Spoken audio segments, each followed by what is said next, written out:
Ketua Rabithah Ulama di negara Yaman, juga sebagai mufti Ad-Diyar Al-Yamaniyah yang bernama Syekh Syamsuddin Syarafuddin pada tanggal 25 Dzulhijjah 1443 Hijriyah mengeluarkan sebuah fatwa. Menariknya, fatwa tersebut di dalamnya secara tegas menyatakan 21 marga di negara Yaman tidaklah termasuk sebagai keturunan Nabi Muhammad SAW. Di antara 21 marga yang disebutkan dalam fatwa tersebut, terdapat di dalamnya Ba'alawi. Kencang sekali nih, bahaya bila pemerintah tidak turun tangan, saudara. Dengarkan nih, dengarkan. Wah. Kita tentukan di masjid mana kita bermubahalah. Apa konsekuensi dari mubahalah itu? Kita minta sama Allah. Bukan sakit, bukan terbakar, bukan hancur, bukan tanggung. Ya? Siapa yang berdusta di antara kita? Nasab saya tersambung atau tidak, sama sekali tidak penting. Karena siapa saya? Kalau seandainya nasab saya tersambung dengan Rasulullah, lalu apa? Bismillahirrahmanirrahim. Assalamualaikum warahmatullahi wabarakatuh. Segala puji bagi Allah yang telah menciptakan perbedaan, mulai dari perbedaan pendapat sampai ke perbedaan keyakinan agama. Ya Sayyidi, ya Rasulullah, ya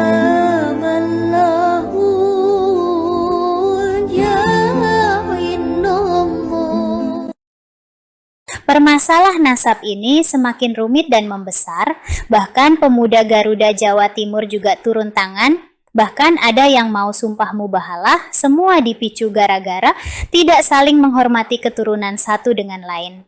Padahal mereka semua para pemuka agama Islam untuk menjaga agama di negara tercinta kita. Kini keributan nasab ini sampai ke negeri Yaman, dan hasilnya sangat menghancurkan reputasi para habib yang nasab mereka disebutkan dalam video ini. Kencang sekali nih, bahaya bila pemerintah tidak turun tangan, saudara. Dengarkan nih, dengarkan. Wah, dengarkan. Jawara Jawa Timur, teriak kencang. Salam Pancasila. Salam. Pancasila. Salam Merdeka. Merdeka Negara Garuda Jawa Timur siap melaksanakan instruksi dan satu komando menyikapi polemik nasab yang berkembang saat ini agar masyarakat bawah, terutama kaum nahdlatul yang selama ini merasa bingung dan resah dengan polemik nasab, bisa menjadi lebih kondusif situasi saat ini. Udah mulai satu kali lagi para pendekar, para jawara turun mengeluarkan statementnya, mengeluarkan pendapatnya, maka berbahaya sekali bila negara tidak ikut campur di dalam persoalan ini. Bila negara tidak menyelesaikan persoalan ini, minimal ada ikhtiar dari negara untuk benar-benar menelisik siapa sebetulnya mereka, siapa sesungguhnya mereka. Deteksi, kumpulkan seluruh ahli untuk kemudian meneliti nasab mereka, benarkah nyambung kepada baginda Nabi SAW atau tidak. Kalau kakek moyang kami dusta kepada Allah dan Rasulnya, kami tidak cinta kepada mereka. Kami akan melaknat mereka. Tapi kami yakin kakek moyang kami dalam keadaan benar, dan kami bisa bersumpah dengan mubahalah. Aneh-aneh. Semakin ke belakang dunia pernasaban ini aneh-aneh. Yang membuat saya ketawa itu adalah ketika para, kalau saya mengatakan para pembenci Kiai Mat itu kok malah ngajaknya tentang mubahalah. Saya katakan aneh karena secara ilmu nasab mana bisa mubahalah itu untuk memverifikasi nasab, untuk memvalidasi nasab itu. Sejak kapan ada musonib dalam ilmu nasab yang kayak gitu itu? Nasab itu adanya di darah. Kita tahunya bernasab kepada siapa secara detail itu berdasarkan data.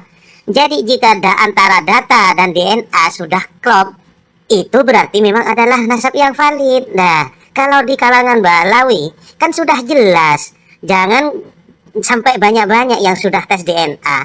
Kita tentukan di masjid mana kita bermubahalah. Apa konsekuensi dari mubahalah itu? Kita minta sama Allah. Bukan sakit, bukan terbakar, bukan hancur, bukan tanggung. Ya? Siapa yang berdusta di antara kita? Ya? 7 turunan kita mati dalam keadaan kafir. Bahkan kita termasuk dicopot iman kita.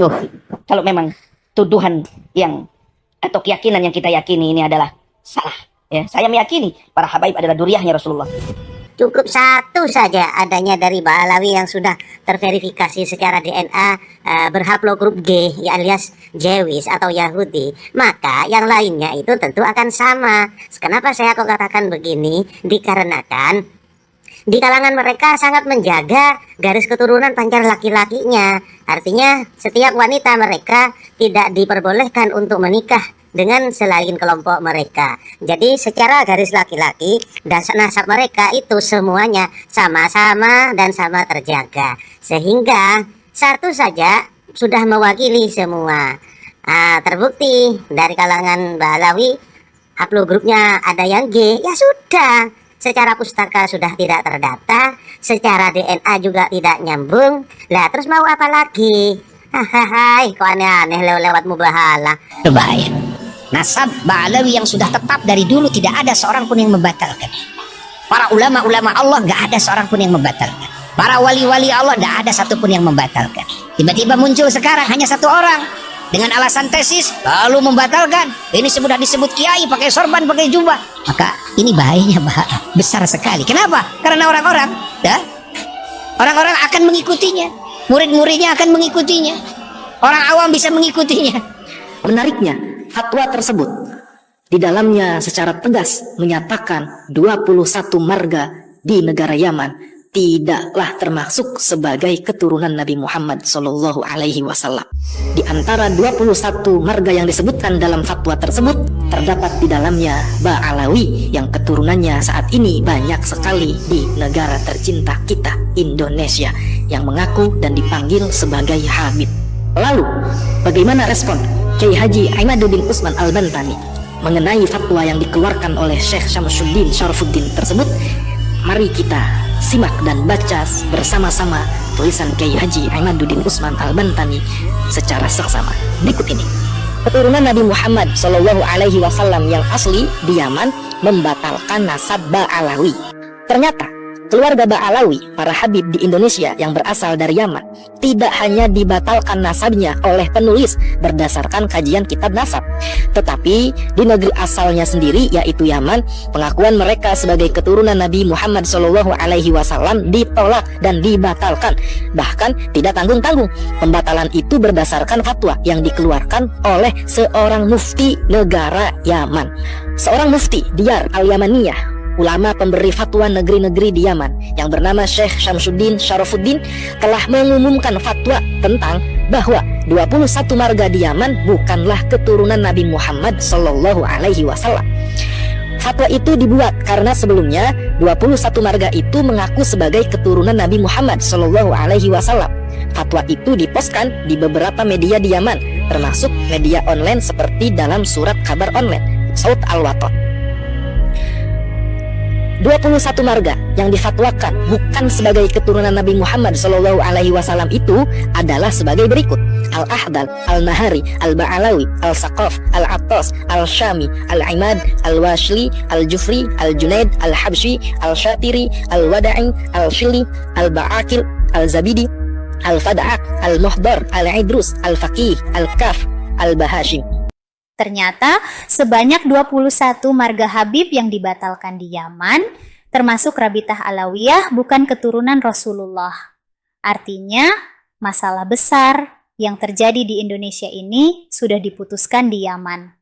Adapun fatwa lengkap itu adalah sebagai berikut. Al-Houthiyun yu'linuna rasmiyan tajrida hadhil usrati minan nasabil hashimi.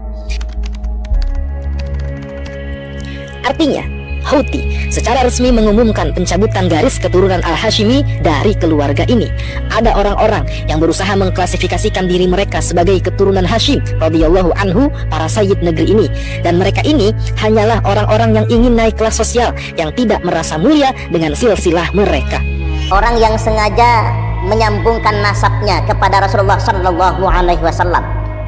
Dia ngaku-ngaku cucu Nabi. Dia ngaku-ngaku dzurriyyat Nabi. Mereka berusaha menisbatkan nasab mereka kepada makhluk paling suci, Nabi Muhammad Shallallahu Alaihi Wasallam, sebagai para sayyid keluarga yang suci. Di antara keluarga-keluarga yang tidak ada hubungannya dengan keluarga Hawashim, yaitu keturunan Bani Hashim, dan para sayyid ahli bait yang suci, mereka adalah keluarga Al-Ahdal, Al-Nahari, Al-Ba'alawi. Saya seorang Habib yang termasuk orang yang nasabnya diragukan, saya akan mengatakan bahwa sama sekali tidak penting nasab saya tersambung atau tidak. Sama sekali tidak penting. Karena siapa saya? Kalau seandainya nasab saya tersambung dengan Rasulullah, lalu apa? Tidak ada apa-apa. Atau seandainya nasab saya terputus kepada Rasulullah, lalu ada apa? Tidak ada apa-apa. Tidak penting. Mereka heboh ketika nasabnya diragukan, ketika nasabnya dipertanyakan. Tapi mereka tidak pernah heboh ketika cucu dan darah daging Rasulullah yang tidak ada satu wujud pun yang mampu meragukan ketersambungan nasabnya kepada Ar-Rasul Shallallahu Alaihi Wasallam itu dibantai, itu dibunuh, tidak terjadi kehebohan sama sekali. Buat apa kalian heboh nasab yang masih belum tentu benar, tapi kemudian nasab seorang yang pasti tersambung dengan Ar-Rasul Shallallahu Alaihi Wasallam dan dibunuh dan dibantai, dan kalian diam saja. Dan saya lebih sakit hati kalau yang diam itu adalah orang yang mengaku dirinya dzurriyyah Ar-Rasul Shallallahu Alaihi Wasallam. Umat harus cepat dijagain ini umat, agar umat ini tidak ikut celaka semuanya, ya. Buya memberanikan diri, Buya memberanikan diri untuk ini. Kenapa? Kasihan, ini bahayanya lebih besar. Lebih besar bahayanya ketimbang umat ini meninggalkan salat yang 5 waktu. Lebih besar bahayanya ketimbang umat ini meninggalkan saum Ramadan. Ingat. Benar sekali, bahaya besar kalau masalah nasab ini tidak diselesaikan dengan cepat. Hanya pemerintah yang dapat mengambil tindakan untuk mendamaikan perseteruan Kiai Nusantara dengan para habaib dengan cara atau jalan untuk melakukan tes DNA agar masalah ini cepat berakhir dan berdamai. Jika terbukti mereka bukan dari nasab Nabi umat Islam tetap menghormati, jika para Habib Ba'alawi memang keturunan Nabi, maka masalah ini berakhir sampai di sini. Lalu pemerintah mengkoordinir pada Habib yang ceramahnya ngawur alias mendongeng. Sebaiknya untuk tidak diulangi karena itu akan merusak jadi diri mereka sendiri. Kira-kira bagaimana nasib para Habib yang di Indonesia dengan 21 marga yang disebutkan ke depannya? Semua itu dimulai dari ceramah-ceramah mereka sendiri terlalu sombong karena merasa sebagai cucu Nabi. Allah, apalagi orang-orang yang pernah sakit hati oleh sebagian oknum umpamanya, ya, yang mengaku ini adalah habaib, tapi ini oknum kelakuannya yang memang tidak sesuai. Yang kelima, katakan kebenaran walaupun pahit ke dalam dan pahit keluar. Dan keenam, jangan pernah bangga dengan pujian dan jangan pernah sedih dengan cacian. Dan yang terakhir, jangan pernah mengemis. Jadi secara langsung Rasulullah meridhoi kerjaan merampoknya walaupun itu tidak dihalalkan, namun lebih afdol merampok dibanding mengemis. Lebih afdol merampok dibanding mengemis. Tuhan-Tuhan yang disembah oleh orang-orang kafir gak boleh dihina. Kan mereka udah hina semua. Dan menghina sesembahan-sesembahan itu kan sebetulnya taat. Arti salah satu bagian ketaatan kepada Allah adalah menghina Tuhan-Tuhan palsu. Salah satu bagian ketaatan kepada Allah adalah menghina Tuhan-Tuhan palsu. Datang Habib Samjin kan, melihat itu jenazah tuh, pengen dibungkus, pengen ditutupkan kafannya. Beliau ambil kertas kecil, kertas kotak kecil. Beliau tulis, ada yang ditulis sama beliau, ditaruh di bawah kepalanya si jenazah. Deh, tutup. Sebelum ditutup, habis beliau tulis, ditaruh ke kertas. Beliau bilang, man, gue tahu, lo ibadahnya berantakan. Tapi lo cinta sama dzurriyyah Nabi Muhammad, ikhlas dari dalam hati. Nanti kalau malaikat munkar nakir datang nanya pertanyaan kubur, jangan lo jawab, man. Kalau malaikat munkar nakir datang nanya pertanyaan kubur, jangan lo jawab, man. Lo kasih surat dari gue, lo masuk surga tanpa hisab. Untuk cinta kepada habaib dan menghormat para habaib tidak diperlukan dalil yang sahih, tapi dibutuhkan hati yang sahih. Syaratnya jadi wali itu harus cinta kepada habaib. Syaratnya jadi wali itu harus cinta kepada habaib. Jika ada di situ orang yang alim, yang hebat, santrinya banyak, pondoknya besar, organisasinya besar, apapun yang dia miliki besar, tapi dia tidak cinta kepada ahlul bait, maka dia cuman surah lah hakikah. Cuman gambaran, tidak ada hakikat di dalam dirinya. Kenapa? Karena dia tidak cinta. Dan hati-hati orang yang dekat dengan habaib, hati-hati. Ketika seseorang mengatakan kepada Sayyidil Habib Umar bin Hafiz, ya Habib, hadam minal muhibbin Habib. Gal Habib, muhibbin. Fi muhibbin illal wali. Kata Habib Umar, tidak ada muhibbin itu kecuali dia seorang wali min auliyaillah. Angkat kedudukan muhibbin itu wali. Angkat kedudukan muhibbin itu wali. Yang bukan syarifah. Hati-hati. Bapinian melahirkan itu cuma wadahnya aja. Besi anak. Ini anak Habib ini. Darah daging Rasulullah. Amun wani lawan anak ini. Karena dia berhak menjincitnya. Memarahinya. Menyakitinya. Tidak berhak. Itu cucu Rasulullah. Kenapa? Ubarisnya Rasulullah itu tetap nomor 1. Sampai kapanpun anak turunnya. Ubarisnya Rasulullah itu tetap nomor 1. Sampai kapanpun anak turunnya. Itu ngikuti Al-Quran tapi nggak ngikuti habaib. Keluarga Nabi SAW. Ahlul bait Nabi. Ente juga sesat. Hati-hati. Kalau sudah mulai ada buhut, berarti kamu sudah meninggalkan satu daripada taqwalain. Dan kamu akan sesat, pasti. Pasti akan sesat. Dia tahu kamu. Yang tidak percaya kepada habaib, ya kafir hukum. Orang yang sudah tidak percaya sama habaib, itu kafir. Itu kafir. Itu kafir. Akhirnya merasa punya penguat. Hanya ikut dalam rombongannya, ikut dalam kelompoknya, kan jadi celaka. Ya, akhirnya dia berbuat sesukanya. Kalau orang awam kalau ngomong dan berbuat, dia tidak ngukur agama, tidak ngukur salah dan benar. Dia tidak berkaidahkan Quran dan Sunnah. Akhirnya menyebar luas. Apa? Fitnah. Ghibah. Kenapa terjadi seperti ini? Yang bagi ini, saudara-saudara, beliau adalah pemuka pahlawi. Beliau adalah pemukanya para sayyid. Beliau adalah pemukanya para syarif. Sayyidul Imam Baqi Al-Muqaddam di dalam manaqib sejarah hidup beliau diceritakan bahwa Al-Imam Baqi Al-Muqaddam adalah orang-orang yang besar. Beliau adalah orang-orang yang hebat. Bahkan diceritakan beliau pernah mi'raj, saudara-saudara, dengan Allah dalam satu hari 70 kali, saudara-saudara. Yang berani menikahi syarifah, beritahu kepada habaib setempat, baik apapun sukunya, pun tak mampu ambil telepon gue. Bagaimana sih? Sebenarnya lebih syarifah. Saya beri kiai asmana, tetapi asmana tahe. Kita berani mengenteng dan syarifah, bahkan berani mengawini syarifah. Bagaimana mana itu modal sama seorang yang bukan habaib, bukan daripada Bani Alawi, menikahi syarifah sampai hari kiamat ibadahnya ditolak Allah Subhanahu wa taala, terkecuali bisa mengembalikan keperawanan syarifah. Bisa mengembalikan keperawanan syarifah. Dan mereka sudah berani membeda-bedakan. Oh ini Habib alim, oh ini gak ada. Oh ini Habib ini keras, ini lain Habib. Oh ini Habib lembut, oh ini Habib kok bongol. Dan mereka ini hanyalah orang-orang yang ingin naik kelas sosial, yang tidak merasa mulia dengan silsilah mereka. Mereka berusaha menisbatkan nasab mereka kepada makhluk paling suci, Nabi Muhammad SAW, sebagai para sayyid keluarga yang suci. Di antara keluarga-keluarga yang tidak ada hubungannya dengan keluarga Hawashim, yaitu keturunan Bani Hashim, dan para sayyid ahli bait yang suci, mereka adalah keluarga Al-Ahdar, Al-Nahari, Al-Ba'alawi. Kenapa? Karena sudah sangat meresahkan. Statement-statementnya sudah sangat berbahaya. Kelakuan-kelakuannya atas nama kesucian sudah sangat banyak yang memakan korban. Kalau dilihat semua ceramah mereka dari video ini, sepertinya mereka hanya peduli pada golongan mereka saja agar mereka terus hidup makmur dengan cara menjual nasab Nabi, padahal mereka bukan keturunan Nabi. Jika kalian merasakan ada keanehan dalam video ini, kalian punya hak bebas untuk mengomentari dan mengutarakan pendapat kalian terhadap video ini.